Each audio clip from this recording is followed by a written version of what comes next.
Hey, welcome back to another episode of Ecommerce On Tap, brought to you by Sourcify and ISBA. I'm your host, Nathan Resnick, joined by my co-host, Aaron Alpeter. Aaron, how's it going today? It's going good, man. We got beautiful weather up here in Canada. It's above freezing. No, just kidding. It's really nice. It's like 70 degrees. Summer in Quebec is just wonderful. So, really looking forward to the next couple of months. There we go. I love it. So for those that are joining us on Ecommerce On Tap for the first time, do you want to give a quick overview of what we do? Absolutely. So every episode we take a well-defined, typically venture-backed D2C company. We tell their founding story, reverse engineer their supply chain, and talk about their future, their X potential, or what they're doing now. And this season, we've covered some pretty cool athleisure brands. Basically, we've been breaking up these different categories by season. So we covered Gymshark and a few other really high growth athleisure brands before. Today, we're covering Beyond Yoga, which I, kind of had heard of from their acquisition. It was a $400 million deal that we're going to dive into shortly on the episode and talk about their growth trajectory and just partnerships and story and everything in between. And, that's when I had first heard about Beyond Yoga when they got acquired. And so it's just pretty amazing to see this bootstrap story to go from 0 to 400 million in less than a decade, which is pretty awesome to dive into. But before we do so, was there anything that caught your eye the past week that we should talk about? Yeah, we got to talk about the taco trade. Have you seen this blowing up? I heard about it. Yeah, so it's a very clever moniker. If you've been living under a rock, TACO is an acronym that's come out of Wall Street that says Trump always chickens out. And I'm not trying to be political here, but what they're talking about is just this idea that, for the last 4 or 5 cycles, Trump has made a really large trade announcement or deal, putting in tariffs, threatening tariffs. The markets have gone down. And then a few days later, he walks it back. And so these traders are basically saying, like, look, we're just going to buy the dip or we're going to hold because the market's being pretty cyclical about this boy who cried wolf sort of thing. And I actually just wrote an article in the, I have a LinkedIn newsletter, surprise, surprise, but LinkedIn newsletter called Assembly Required. And I did a deep dive on the taco trade. And I tried to look at this from a perspective of if this was a good supply chain policy or not. And so I took a theoretical luggage company looking from 2017 to 2023 and just tried to break down, okay, if I had stayed in China versus moving to Mexico or, moving to Mexico and then moving back to China or splitting up, like how would you have actually ended up when considering all these tariffs and things like that? And so it's really interesting. So I've gone deep into that, just trying to think through that. But the acronym that I kind of coined in this article was, taco may get you attention, but salsa is really what operators need. Salsa stands for sit and let shocks absorb. And I think that's been the advice that I've been giving people is just as these things go through, wait, if it's still a problem 90 days from now, then yeah, go act on it. But typically a missed quarter of higher cost is going to be a lot less money than making a decision that's wrong for the next 5 to 10 years. Totally, yeah. And I know we've seen a lot of that at Sourcify in terms of brands trying to understand, should I move outside of China right away? Should I, salsa it out as you phrased, which is awesome. I love that phrase. That's great. On my eye, what I saw that was just pretty fascinating. I've always been so curious by these creator and influencer led brands. Did you see Rhode got acquired by Elf Beauty for $1 billion? I think it was about 800 or 600 million in cash and another 200 million in earn out. And they did 212 million in the trailing 12 months leading up to the acquisition. And the brand was just started, I think, just over 3 years ago. So talk about an outcome. I mean, it's just insane. It's, another beauty brand to get rolled up by a large conglomerate like Elf. And I mean, I don't know. What do you think was going on in that M&A acquisition? It's interesting, and as a teaser for our listeners, we will be doing a deep dive into this in a couple of episodes. This is the last episode of Athleisure for the season. We'll be doing skincare in the next season, but it's a really interesting piece here where celebrity-based brands are always a risk. And I think that Hailey Bieber is well known, but she's not the most well known person out there. Maybe it's just me and I'm under a rock, but it's an interesting piece where it is a celebrity led brand, but it's not tied into the celebrity in the same way that say Kylie Cosmetics was. But I think this is a good thing. I mean, it shows that valuations are starting to come back and that deals are starting to go through. So I think this is good for the ecosystem. But what a heck of an outcome in such a short period of time. Yeah, it's incredible. And I also read too that I think their team was made up of like 20 or so people. And so, each team member is basically driving like over $10 million in sales, which is awesome. And I know a lot of these kind of AI tech startups now really pride themselves on revenue per employee. And then you compare that to an e-commerce company. I mean, most of these companies are really operating in a lean manner until they get to some scale. And here, you have a brand that has 20 or so employees that's doing 212 million in revenue. It's just pretty incredible. Yeah, it's interesting because if you look at the playbook that Rode did or Kylie Cosmetics or some of these other influencer brands, they have low employee counts because they are choosing to outsource to a company like Sourcify to run their factory, or a company like ISBA to run their supply chain, or to a marketing agency. And so there are more than 20 people working on this business. I don't want people to get the idea that I can have $1 billion exit if I just find enough people can fit on the school bus. But it's a strategic outsourcing, finding folks that are incentivized to scale and do those sorts of things with you. But it's a really interesting case study for sure. Yeah, no, it's incredible. I'm excited to dive in on next season. But today we're covering Beyond Yoga. For those that aren't familiar with Beyond Yoga, we're going to walk through their founding story, their growth trajectory, their supply chain, and their exit. And it's just a pretty incredible outcome because they bootstrapped this. I mean, they didn't raise outside funding, and the founders Michelle Waller and Jodi Goober, really took a leap in 2005. So you want to kind of start with the origin story? Yeah, absolutely. And before we get started, if you're listening, do us a favor, like, subscribe, do all those things that we need you to do. We love doing the podcast. We need that signal to make sure that it gets out to more people. But yeah, so this is a really interesting piece. So this is not just another leggings brand, and I think that so many of the companies that we've researched, that we've profiled or thought about profiling, it is kind of like a Lululemon, but for blank, right? That's kind of in the narrative. But what's really interesting about Beyond Yoga is that this started in the early 2000s. And so you think about the heyday of athleisure, and that's really been something that's come out in the mid 2010s, the early 2020s. And so if you go back to where the market was in the early 2000s, most activewear brands were focused on high performance, compression driven products, right? And so the branding was also very aggressive. Think about Nike's Just Do It. This is all about competition and winning and those sorts of things. And the concept of athleisure as a category didn't really exist, right? Nobody would think that, you would want something you could work out in and go to the store in. And this was pre-Instagram and pre-body positivity moment. Lululemon itself was only just a couple years old, was beginning to scale. They were started in the late 90s. But, you go into this background, and fashion generally was dominated by stick figure thin aesthetics. There really weren't any options for plus size or curvy women. The perception was that you needed to have a certain body type, and if you didn't have that body type, then you were less than what you should be. And so any sort of plus size apparel was largely relegated to discount or unfashionable tiers. There were some companies like Lane Bryant that were out there, but they were kind of put to the side. And they the plus size stuff didn't exist for fashion or activewear. And most mainstream brands didn't carry sizes larger than 12 or 14. And another thing that was really interesting, I don't know if you remember this, but like Photoshop abuse was super rampant. And I think you can go back and you see all these things where, there's a picture of the model in real life, and then there's a picture of the ad. And, they lost like 60 pounds and their cheekbones are higher and all these sorts of things. And so this was what beauty was. This is what fashion was in the early 2000s. And there really wasn't, because there was no Instagram, there wasn't any before and after, pictures, or there was, nothing for quote unquote real people to go through that. And so, I think that I just want to set the tone of like what the environment was before Michelle and Jodi got into it.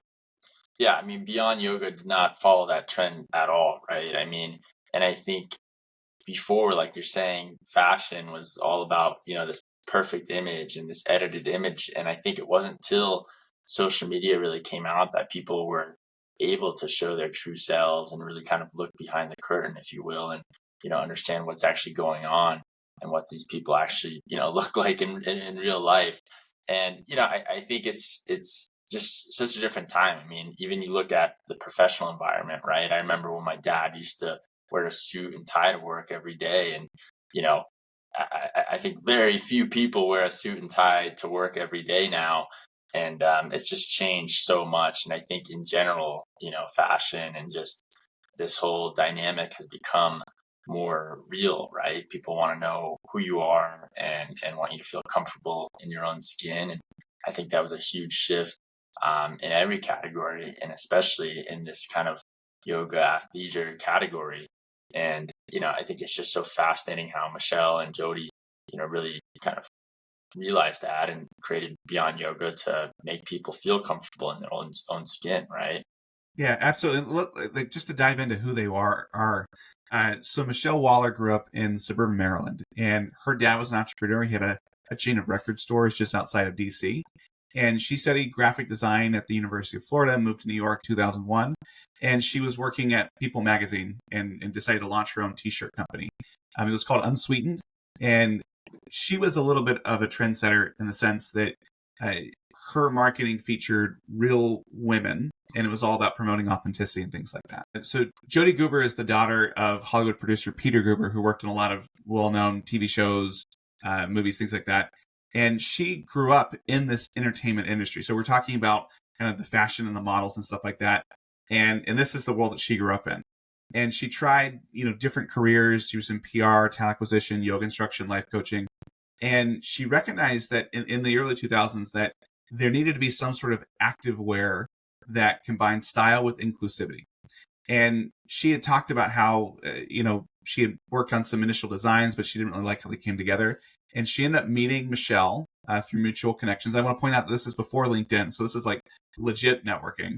But they got together, and Michelle offered to sketch out Jodi's ideas, and she was able to leverage her graphic design background. And Jodi was really impressed by Michelle's interpretation of the ideas, the designs, and decided to do a partnership. And so they led to the formal launch of Beyond Yoga in 2006 in LA. And so that's kind of the background. And I think like there's a little bit more to it and like why they ended up building what they did and the way they did. What were some of the guiding principles behind the brand?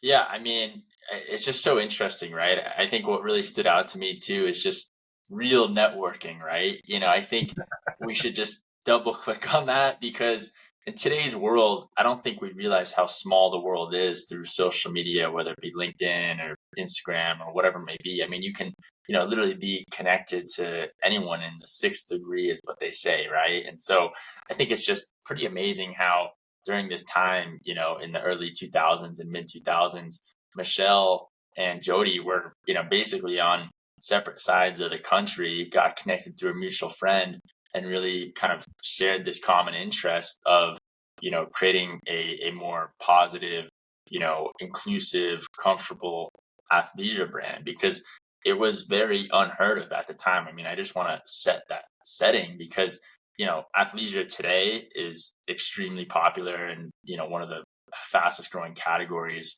within clothing. But at the time, this was like very abnormal, right? I mean, people were not wearing, yoga pants to even the coffee shop or something, right? They were like dressing up to go out to breakfast. And so I think this kind of founding story is so unique at the time, and just double clicking on that whole dynamic, I find so interesting because, in today's world, we find athleisure to be so commonplace, but then it really wasn't. And so, Beyond Yoga was established really around this commitment of body positivity, inclusivity, as well as comfort. And the founders really aimed to create activewear that celebrated all body types and sizes. And so they offered probably one of the widest ranging size charts of any, athleisure company at the time. They went all the way from extra, extra small to 3XL, That's which, a lot of SKUs. a ton of SKUs. And you can only imagine whoever was leading their supply chain at that time saying, really, do we have to get all these different sizes? But they really held true to that belief that we need to create a athleisure brand around body positivity and exclusivity.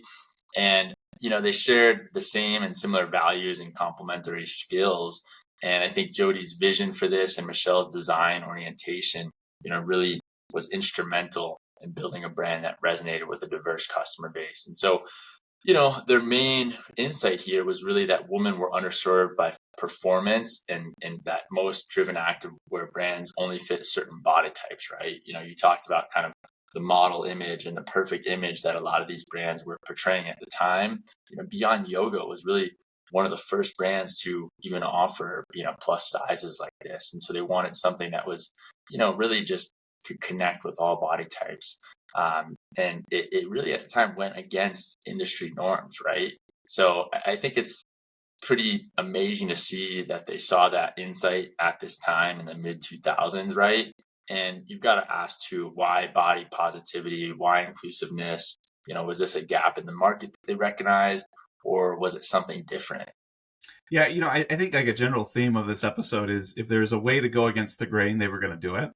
And I think that there are a couple ways that people come up with these. I think every company that you start, you need to have some sort of niche or excuse of why you're different.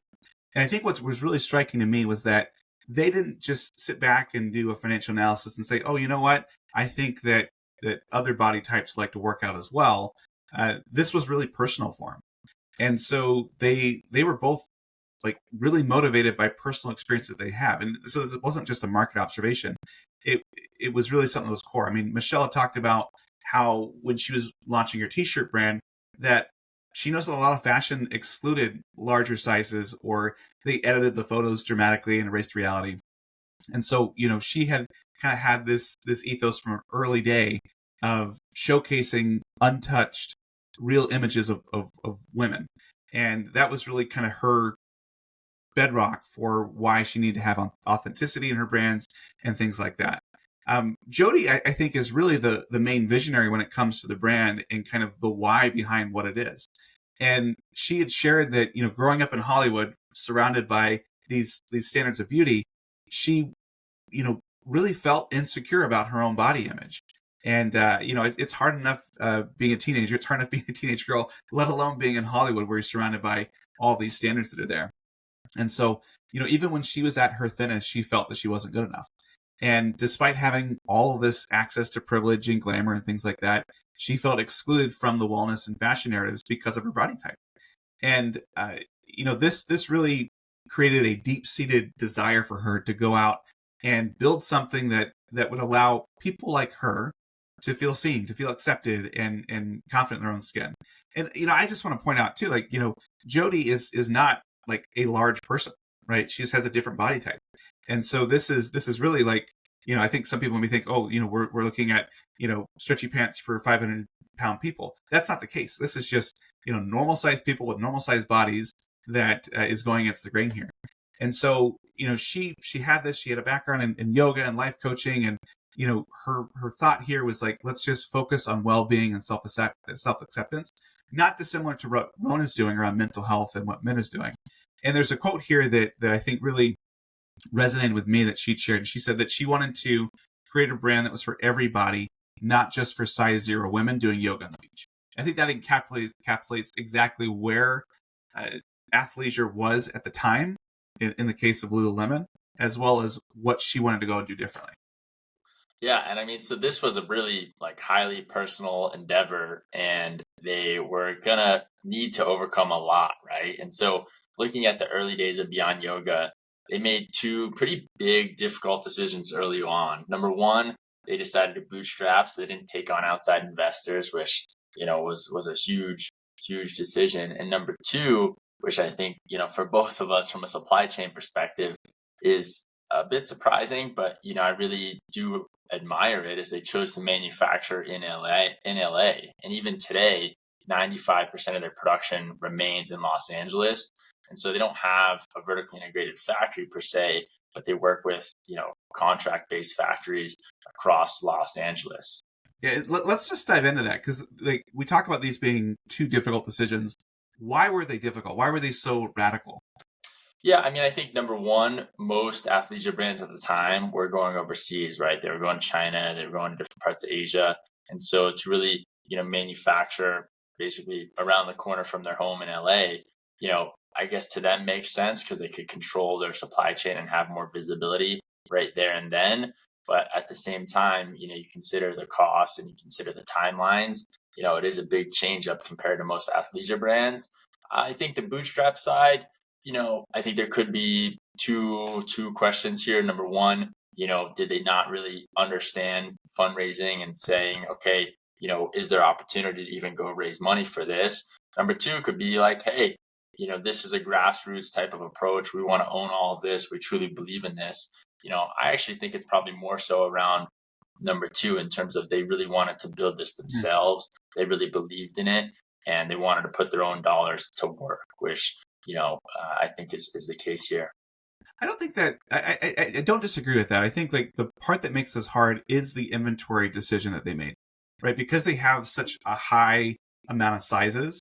It's not just sizes; you can have different colors. So like you just think about the number of SKUs and not having additional working capital to put to use for that inventory. That's a very expensive endeavor, and that means that if you're going to launch something and you've got 30 sizes, right?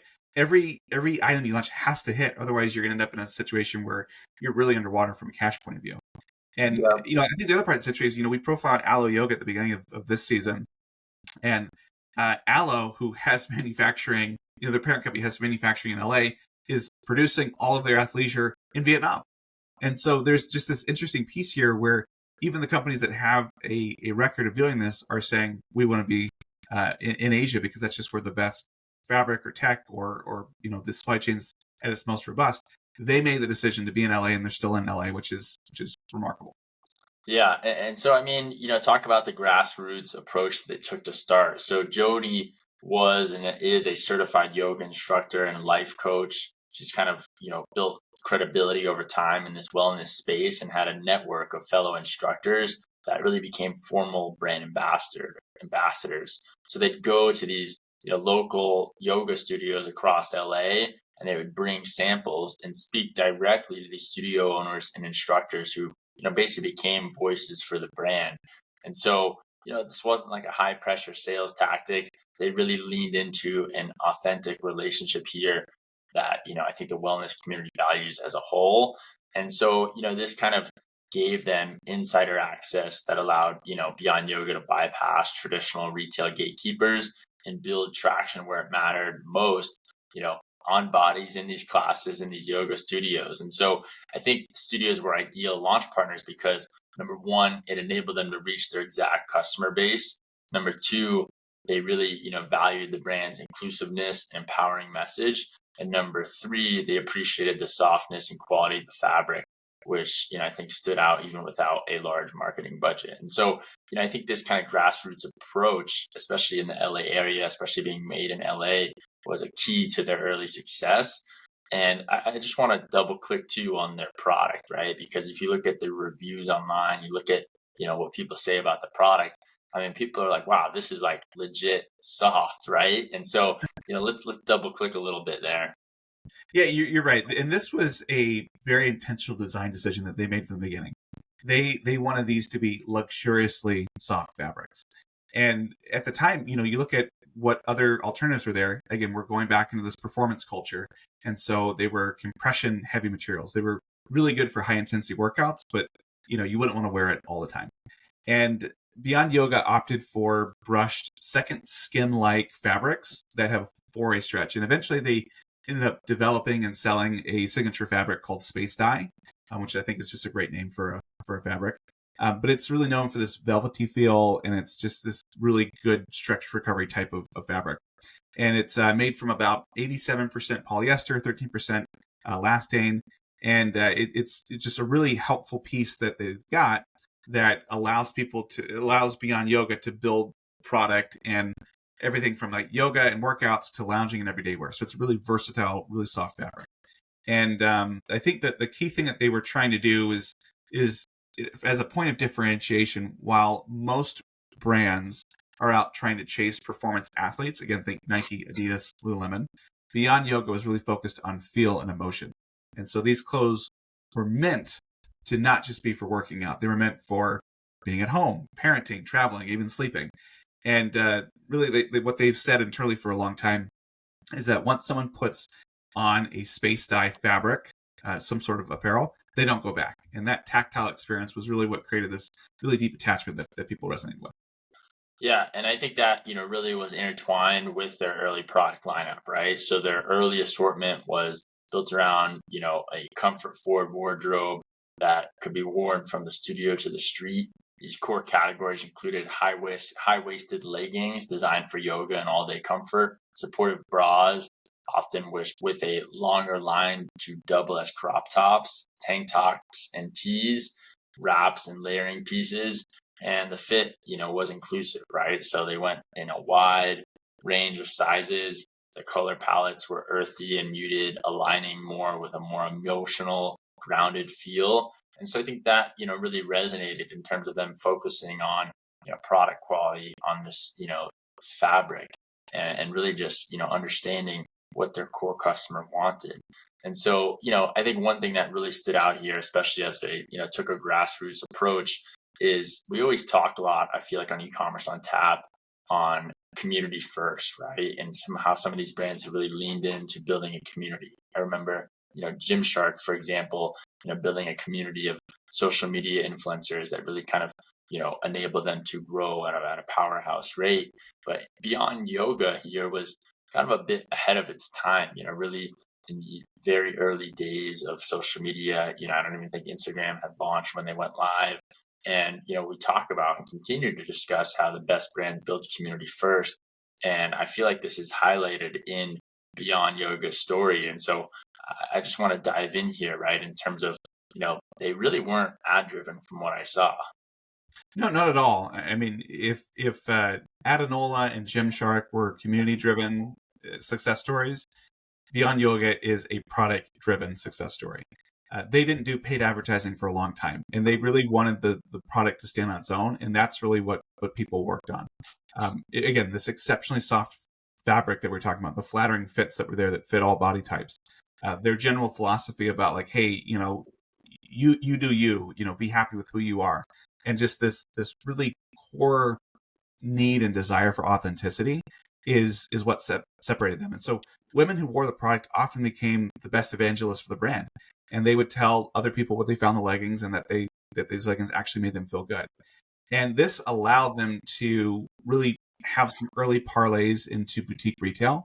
And so from the studio partnerships, they moved into small curated boutiques, with other companies that had wellness-minded consumers. And so this intentionally allowed them to scale slowly and deliberately, while really nurturing and honing who their brand is and who their customer was. And so I think that was really an interesting strategy. And it wasn't all all up and to the right. I mean, there was some really difficult friction that they had to come up with. Can you just talk about what it was like as they were launching this thing? I mean, we've talked about how if they could find a way to go against the grain, they were, and there's a real cost to doing that. So just talk to me about kind of the early parts there. Yeah, yeah. I mean, so, early buyers at these retailers often question, is Beyond Yoga just for plus size women, right? And initially, some buyers were hesitant, concerned that the brand's inclusive sizing might, kind of pigeonhole them into a certain solely plus size customer. But Beyond Yoga addressed this by emphasizing their commitment to serving all body types. We mentioned being inclusive and showcasing the versatility and appeal of their products across a wide range of customer bases. And so I think some buyers also worried that the softness equated to a weakness or lack of performance. For me, I feel like I love soft clothing, so I can't imagine that. But some people, especially some retailers, didn't really know where to place the brand, right? Is it for performance driven? Is it for fashion? Is it for, lifestyle or sport? Where do you place Beyond Yoga in your store kind of became a big question for a lot of these retail buyers. And so I think, persistence, product quality, and customer feedback help break down this resistance over time. And eventually, going from yoga studios to boutique retailers to now premium retailers, they, won and secured placements at Nordstrom's, Bloomingdale's, and even REI, which I thought was super impressive. So, I think they also then utilize data from retail partners like Stitch Fix to refine their product offering and understand, what should we develop here, right? Because they really, stay true to their core customer and always try to understand what are they looking to wear, and that was kind of the approach they took to designing the products. Yeah, and going back to the inventory problem again, I mean, it's one thing to offer all these sizes, but it's another decision entirely of where you put the inventory dollars. And so I think using Stitch Fix was really, really good because that's the feedback they get. If you just are relying on retail sales, you just know what people bought, not what they needed. Maybe you didn't have the size that they necessarily needed. Maybe they didn't know what size it was. But with Stitch Fix, you get this idea of, hey, someone returned this. They thought they were this, they returned this. And so they can use that data to really influence how they shape the inventory buys.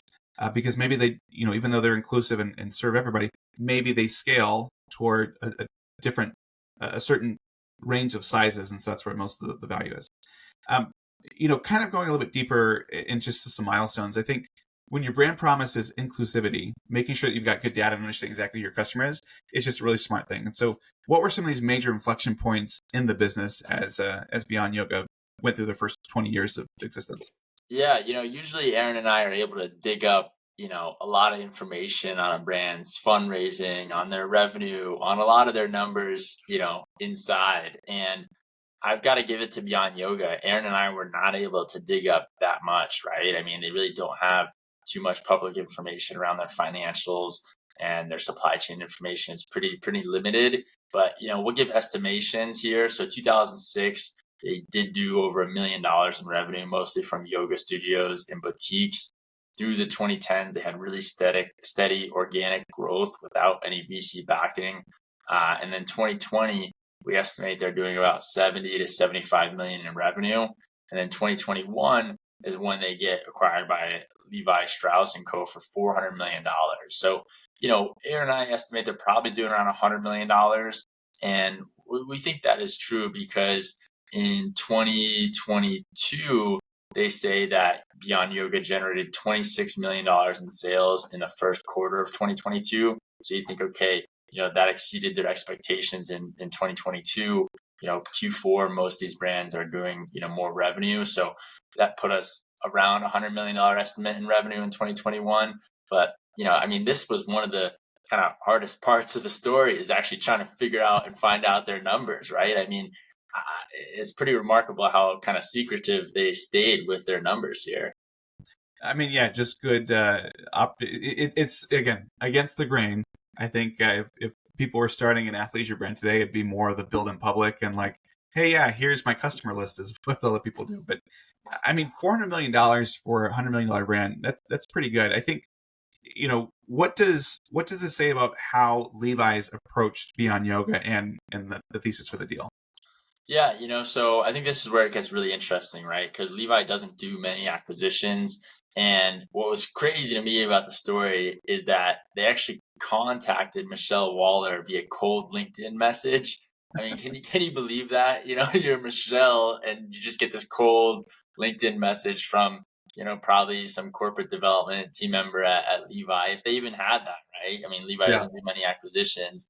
And I mean, to give a picture here, Levi and Strauss and Co. is a huge company. I mean, they reported net revenues at the time of acquisition in 2021 of 5.8 billion. That was a 29% increase compared to the previous year. I mean, let's just take a step back, right? So you've got this, multi-billion-dollar brand reaching out cold on LinkedIn to Beyond Yoga that's doing maybe $100 million at the time. I just want to ask Aaron real quick, what do you think was going on in that boardroom to be like, hey, like we should try to get in touch with this, Beyond Yoga company? Well, I just imagine there's some alternate universes here. Like, what if Michelle only logged into LinkedIn like once a month or once a quarter, right? She's going through all these messages, people trying to sell stuff like, oh, we want to talk to you about a company. Like, yeah, whatever. That could be a funny thing.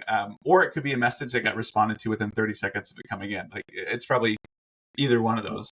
But I think if you were in Levi's position, they're coming off of these really strong growth pieces. They're known for jeans, right? Like that's what they do.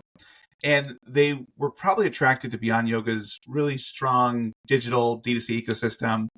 They're really commanding lead in the women's activewear space. It isn't Lululemon, right? It isn't Aloe or some of those folks, but they've got a really clear position of who they are and who they stand for. And these values, right? Inclusivity, body positivity, comfort. These are all the things that I think Levi's like, hey, we stand for that too. We want to. This fits in pretty well. And I think the other part that we talk about all the time on Ecommerce On Tap is that they were profitable, right? I mean, you're not going to see any deals going through these days where a business is losing money and somebody says, I want to buy that, right? That just doesn't happen.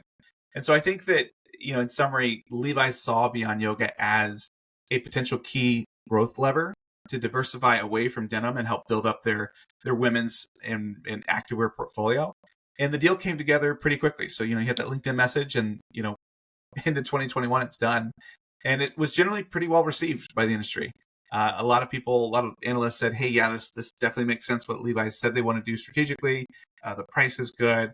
And, it was just a really good positive step for Levi's to tap into this athleisure market, which was really starting to come on fire.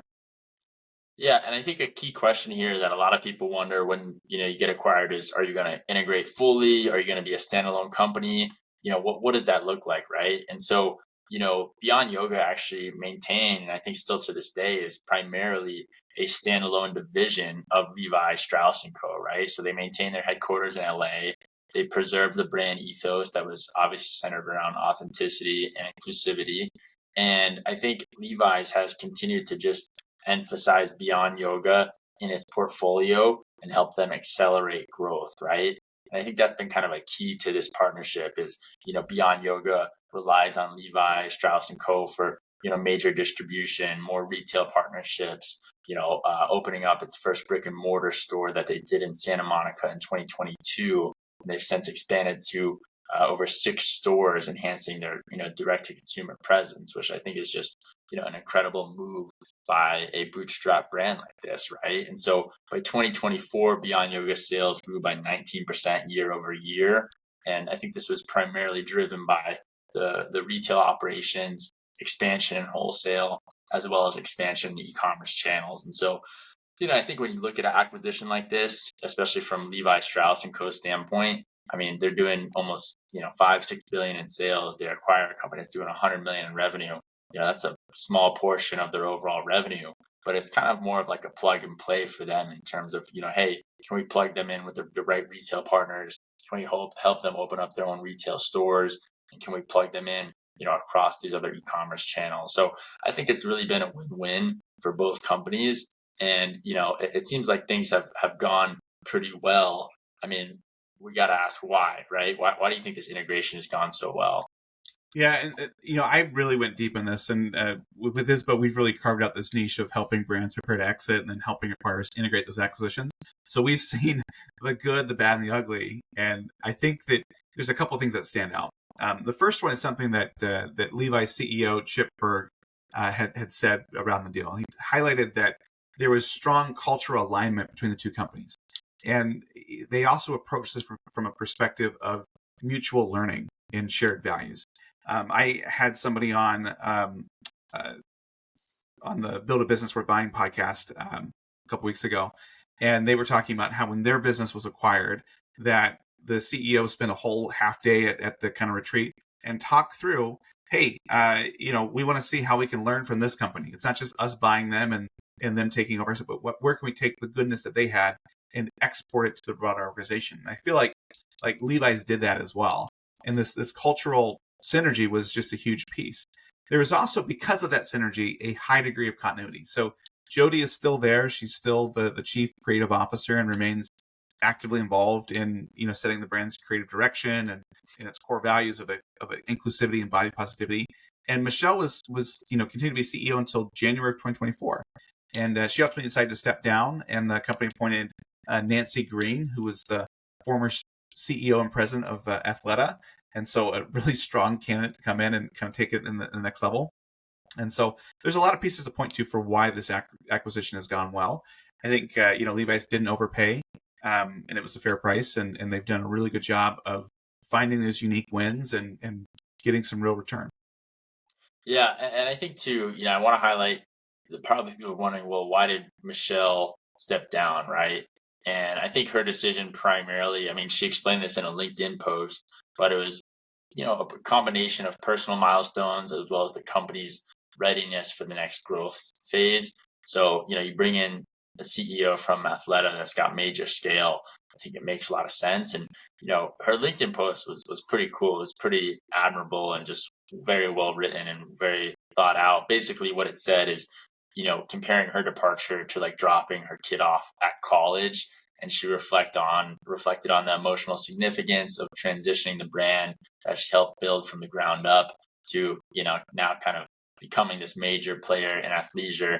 She expressed pride in the company's achievements and obviously confidence in future leadership. And so, I thought it was just a very great post. I mean, sometimes you see these transition posts and you're like, what's going on there? But I think, Michelle and the team really, left off on great terms, and, Beyond Yoga's in great hands now. And it's just pretty incredible to see. I mean, let's bring it home. I mean, what really resonated with you when it came to Beyond Yoga's story here? I think the part that stuck with me was that, being bootstrapped doesn't mean slow and it doesn't mean small. I mean, they hit $1 million in their first year, which talk to me about how many people, can launch a company and say, yeah, we funded this entire thing ourselves and we had $1 million in our first year. That's actually pretty remarkable. And the fact that like they grew intentionally, they didn't have to grow super quickly. Kind of reminds me of Roan and their story and how they're being very intentional about the growth and the exit potential and things like that. But I mean, to work at this for 19, 20 years and take something from $1 million to $100 million in revenue is pretty remarkable. So that's really what stuck to me, is that I think in general, bootstrapping is making a big comeback in the startup ecosystem. There's a lot of folks that, either aren't raising money or realize that they don't want to raise money. And so I think there's a lot you can learn from Jodi and Michelle. Yeah, totally. I mean, for me, I think values is such a key here, right? They kind of went against the grain at the time in terms of crafting this perfectionist image, this perfect image, and said, hey, we want to build something that's inclusive, that's, showing realness, that, really emphasizes this softness in our fabrics. And, it wasn't marketing slogans or ads that really drove their growth. It was more product and brand foundations and creating an inclusive, community driven network. And so I think that was such a key to Beyond Yoga's story in terms of them, really highlighting and emphasizing that, grassroots approach and that community driven approach. So I love this story. I mean, I didn't know too much about Beyond Yoga before we started researching, for the podcast, and obviously sharing it here. Aaron and I put so much time into Ecommerce On Tap. We really appreciate you tuning in. You've got to do one thing for us before you sign off here. You've got to leave a review and let us know what you think, because Aaron and I read every review. We like hearing from the Ecommerce On Tap community and listeners. And we'll see you next time on Ecommerce On Tap, brought to you by Sourcify and Isabel.